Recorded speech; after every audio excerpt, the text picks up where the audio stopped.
here at Rainier Avenue Radio.world. Stay tuned to the special programs highlighting, celebrating, and honoring the contributions of Asian Americans and Pacific Islanders. Please check us out at www.rainieravenueradio.world.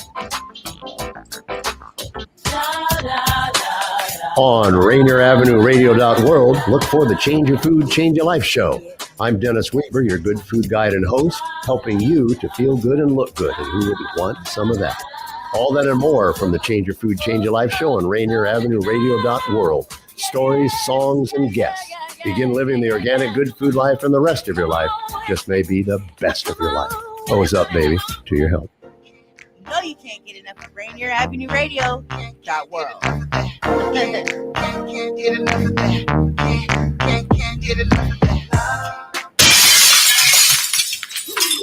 Hello, world. With that big crash, I'm Bettina Carey, and I'm here with you tuning into Rainier Avenue Radio, where we're going to help you to shatter the glass ceiling. In today's show, we're going to actually be featuring Know Your Numbers, Know Yourself, to get you to reach your goals and achieve financial fitness with Aggie Clark. But before we get started, I would like to make one station announcement, and that is that you want to join us for the live broadcast of Rainier Beach and Cleveland baseball game on Thursday at 3:30, and Garfield and O'Day boys basketball game Friday at 7:30 p.m. And check out the Asian and Pacific Islander month schedule of shows. So thank you. Today, do you have what you do down to a T, but you don't have your financial fitness squared away? Well, you're going to be surprised to hear that it's never too late. Knowing your numbers will help you meet and reach and, in fact, exceed your financial goals and fitness. And financial decisions are very personal, though. You know, what's good for one person isn't always good for another. And so we're going to talk about what are the steps that you might take to decide what fitness means to you, financial fitness means to you. We're also going to talk about the value of self and knowing your worth. And I would love to say a great big welcome to Aggie Clark. And Aggie has worked in the financial industry now for the last number of years until retiring in 2017. But of course, as we know, retirement is only a word, right? She's actually doing a lot for her community still. She earned her bachelor's degree in business administration from the Foster School at the University of Washington, and a UW Executive Management Certificate in 1999, as well as attending the UW Women of Board Development Program in 2015. Additionally, she's the incoming chair of the UW Consulting and Business Development Center and the immediate past president of the UW Alumni Association, where she lifts as she climbs, and she brought me into that board. And during her retirement, she looks forward to continuing with business consulting, writing, and traveling. And in fact, she's consulting with We Empower You and me to be able to help us to grow and scale the business of We Empower You. Welcome, Aggie. It's so great to have you here today. Thanks, Bettina. Thanks so much. It's a pleasure to be here. Yes. Of course, we did a little bit of planning for this meeting. And as we were talking about shattering the financial glass ceiling, knowing your numbers seemed to be the topic that really is important, because if you want to meet or exceed your financial goals, you really need to know a little bit more than you might know. And, you know, that saying of make sure that you measure twice and cut once plays a really big role in business. Why do you think knowing your numbers is so key to everyone's financial success these days? Well, when you know your numbers, and including those that affect your financial well-being, it puts you in a position of strength or a position of power. Knowledge is strength. And so I'm a big believer in that.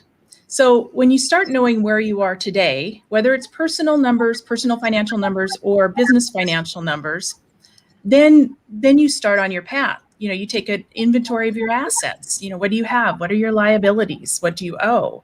Know where your revenue's coming from. Do you have one stream of income or multiple streams of income?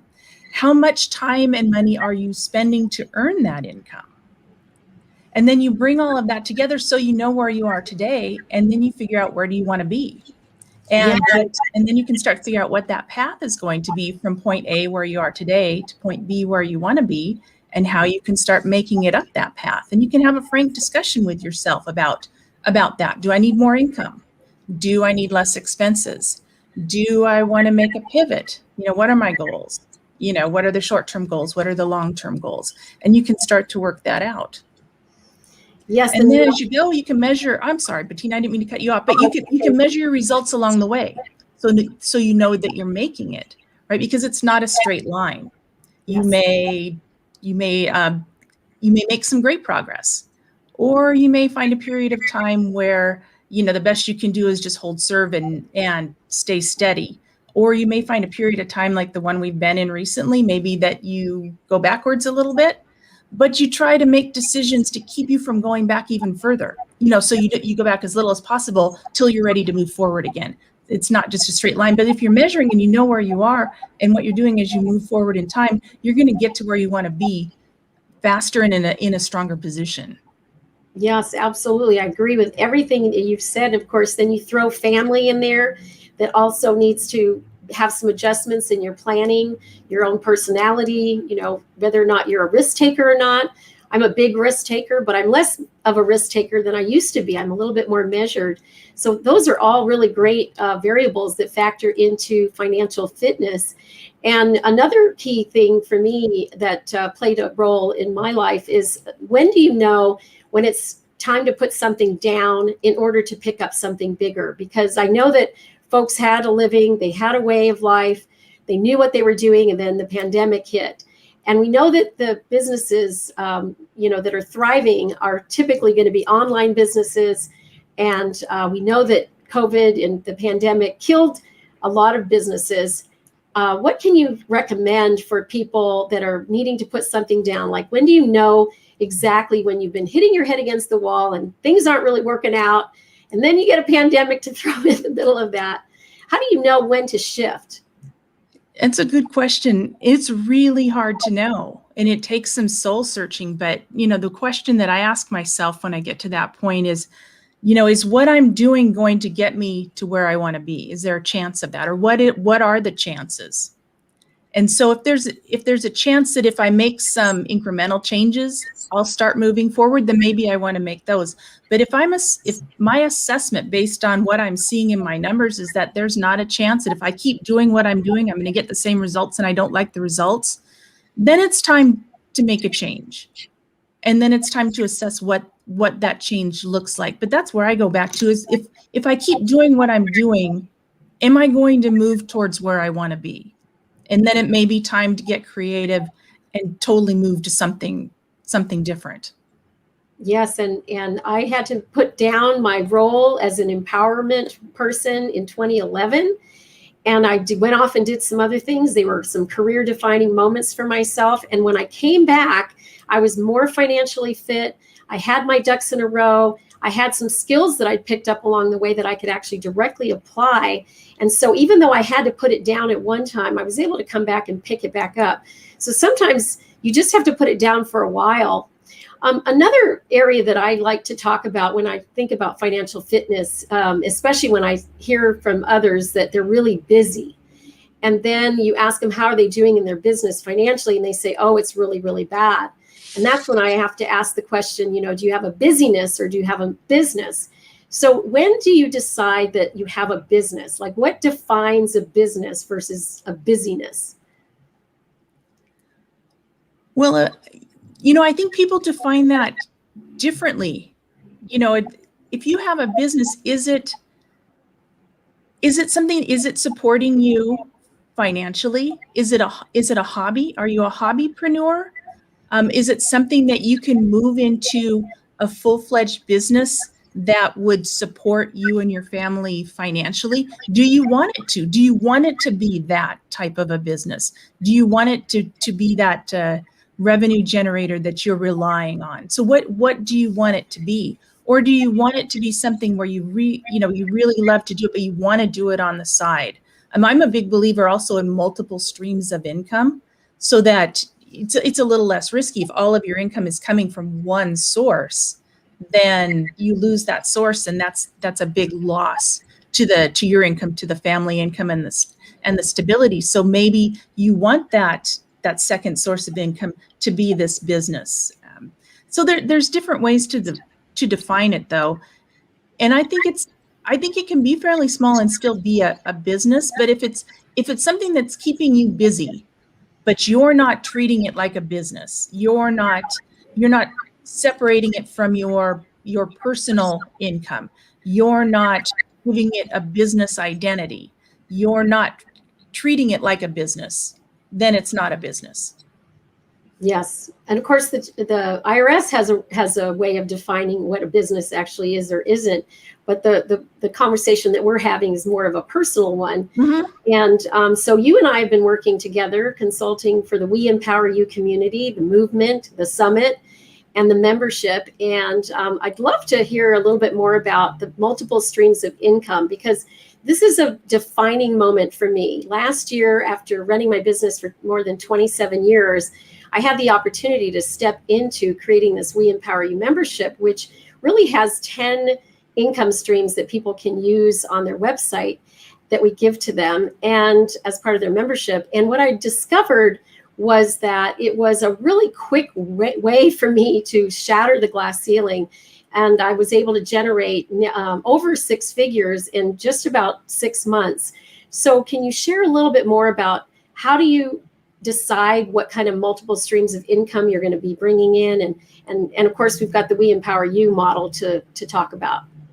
Yeah, and congratulations on that too, Bettina. I think that's fantastic. So, we've only got so many hours in the day, and I don't think any of us want to work all 24 of them. At least I don't. I'm really confident about that. So when you're looking at it, how many hours of the day do you want to work and how many do you not? But I'd like to earn income 24 hours a day, not necessarily work 24 hours a day. And that's where I'm looking at the multiple streams. So when we go to the We Empower You platform, some of those streams in there can earn money 24 hours a day. So I'll look at the referral income or the affiliate income, where you have a website that then people can come on from anywhere in the world 24 hours a day, and they can be clicking on the different links, and you may be earning little chunks of affiliate income. That's a second type of income. It may be something that could be a primary income stream, or it may be something that could be a secondary type of income stream that just builds up. That's one type of income that somebody could look at building out. Another source of income on your platform are ebooks.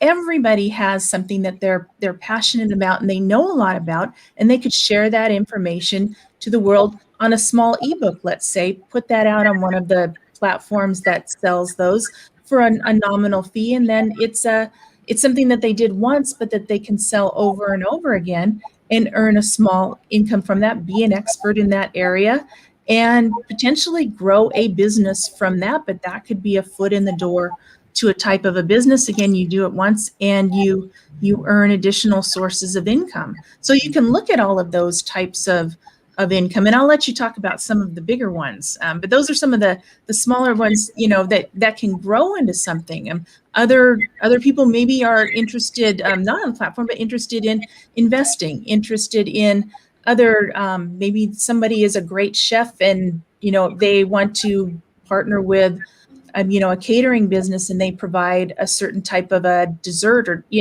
once a month that's a specialty. So you just get a side gig going, and there's different ways to do that, but you're not solely relying on one income. I love the product that you've put together, the membership that you've put together, because people can look and say, hey, what am I good at? What am I interested in? And they can find a way to take their passion and their interests and expand that out and earn some revenue and shatter their revenue glass ceiling, and then see where it can go from there and keep climbing up that revenue ladder.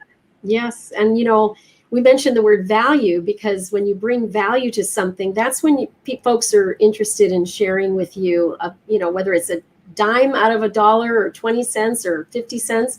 At the end of the day, one of my biggest experiences was several years ago. I partnered up with Newfangled Commerce, and we share in every revenue that comes in to what I'm doing. And we started, it was a 60-40 split, and then we moved into 50-50. And that's pretty much where we've landed. And so what that's done for me is that I'm now able to take on larger and bigger projects and bigger clients because I'm not doing all the work. So sometimes creating a solution that adds value to a client, that means that you have a team of people servicing the client, means that you only get a dime. Maybe you get 20 cents, maybe you get 50 cents, or maybe you get 70 cents. But sharing the role has certainly added another dimension to my business, and it's up-leveled my game. So you probably have some notes on that one too.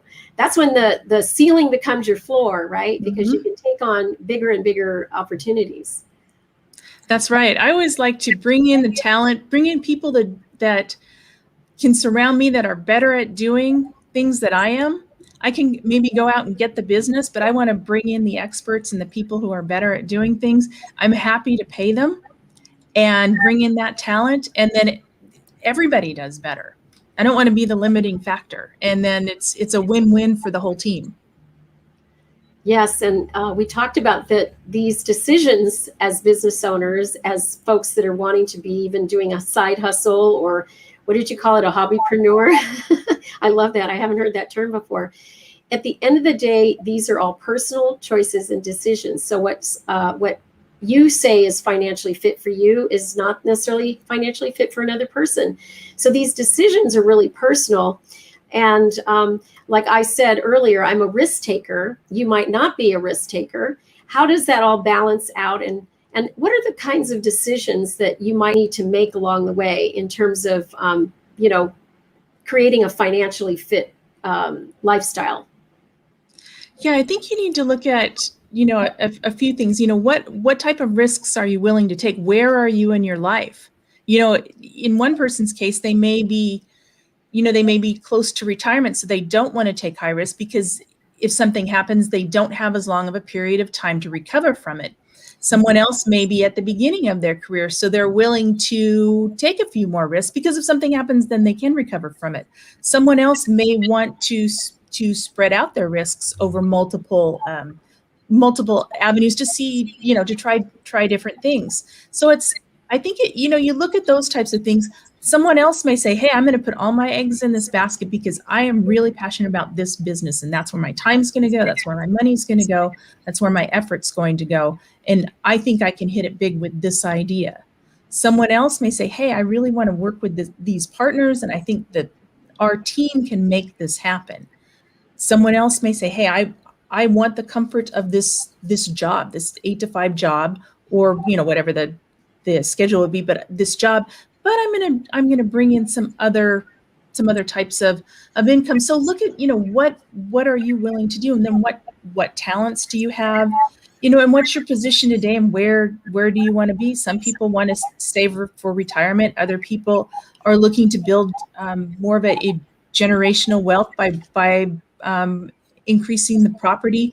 Other people, aren't looking at personal, they're more looking at their business and how do you want to scale your business. We've talked about scaling the business, and then that's a whole different discussion. How do you want to do that? Do you want to add a new product? Do you want to go out and get a whole new type of a customer? Who are your most profitable customers? That's why it's very personal, because you're looking at what are you doing, and how can you make this better? And it's all a puzzle, and it's how do you make that puzzle the best for you and your team or your family, or your situation. And that's where I'm going to come back to. If you know your numbers, then you can figure out how to bring that together. To me, the numbers tell a story, and I love the storytelling of numbers. And so you want your numbers to tell the best story possible. So you find them out, you know them, and then you bring them together, and it helps you make the best decisions, weigh the best risks, tell the best stories, and write the best story for the future.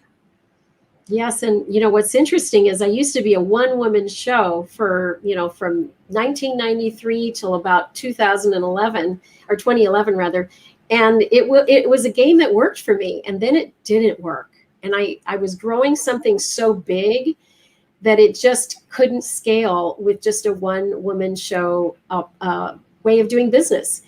And now I've approached this from a different point of view, where I'm the CEO, I'm the founder, and I have a team of people who execute and have a project manager, have a tech person. I have you on board to help me with major decisions that have to be made on a more operational level.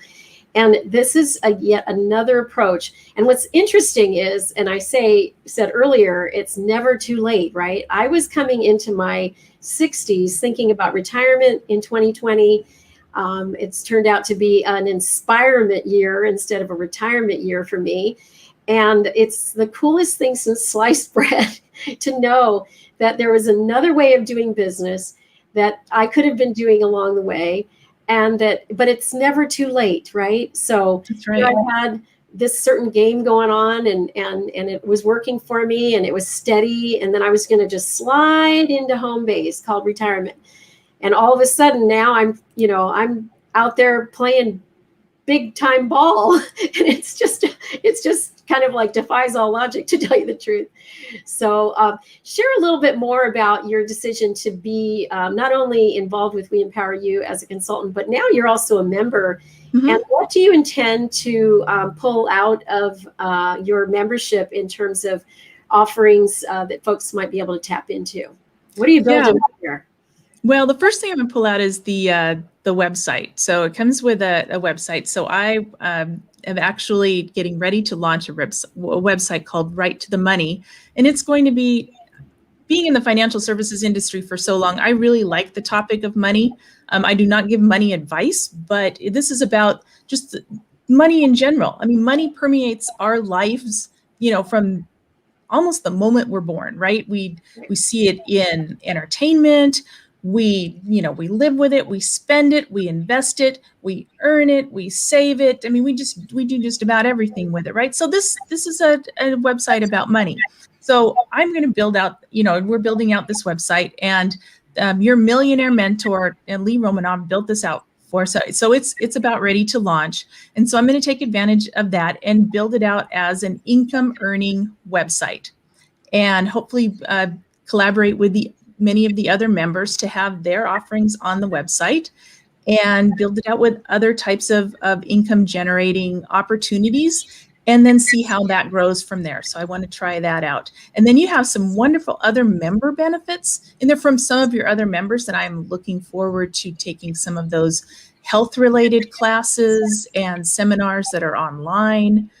You also have a TV show that can get a 5-minute TV show. I'm not sure I'm quite ready for that limelight yet. You were doing radio right now. We'll just see how that goes. But that I think is really exciting, especially for the consultants who are part of your group who do want to get on air and who do want to have their expertise and message out there and get a much wider reach than they can do locally, because they can be have this television show worldwide. So talk about scaling and increasing the opportunities for your message to be out there and for your reach to be out there, and then build from there. So that I just think there's opportunities like that. There's just a slew of different ways that a person could take this and scale. And so I'm still digging into those to see, but I felt that I could be a better consultant and a better at advising on the operations side of the business if I understood it from the member side as well, which is why I have a foot in both camps, so that I can do the best for you. If you were going to bring me on as a consultant, I want to do the best that I possibly can for you. And so that's what I'm trying to do. That's really great. And of course, how folks can get a hold of you, you're not going to say 206 ... What are you going to say, Aggie? I'm going to say they can find me at your membership meetings on Wednesday afternoons. I attend most of those when I possibly can, and they can find me through the We Empower You and We Empower Your Life. That's wonderful. And I want to make sure everybody knows that you're also a UWAA alum from the University of Washington, and so am I. We'll give them a little bit of a plug. And there's another way you can connect with us besides our regular Wednesday meetings. We also have a wonderful We Empower You Global Virtual Summit coming up on June the 9th. So if you're struggling to create a business income or a brand that you think is powerful, but you just can't quite get it there, you're going to want to come hear our strategies from our industry leaders that are going to help you to shatter the revenue glass ceiling. And you will gain the expertise that you need from folks. You'll be able to network with entrepreneurs and create your own business success. And what's really great is we have 2 rounds of breakout sessions. We have more than 30 some speakers on the day. It's a 12-hour marathon day. Starts at 8:30 a.m. to 8:30 p.m. on June the 9th. And it's going to have everything that you need to live an empowered life in business, leadership, love, life, and health. And of course, we do these the second Wednesday of every quarter. So this is now our 5th summit since COVID started. So I'm really excited about that. And we have 500 sponsored tickets. And you're going to need to get yours by texting my name, Bettina, that's Bettina, to the number 555-888. And you'll be able to get your own sponsored ticket. If you'd like to participate in speaking at the summit, you can jump to the head of the line by becoming a member of the membership. And also you can pay $50 to do a 30-second pitch or $100 to do a 1-minute pitch to our audience. And we are expecting a very large crowd this time around. This is our 5th time. We have served more than 500 people so far in our 5 summits. What are your parting thoughts here, Aggie, on the day? You have just a couple minutes. Because my parting thoughts would be, I wish everybody the absolute best in getting to know your numbers and using those numbers to tell the best possible story.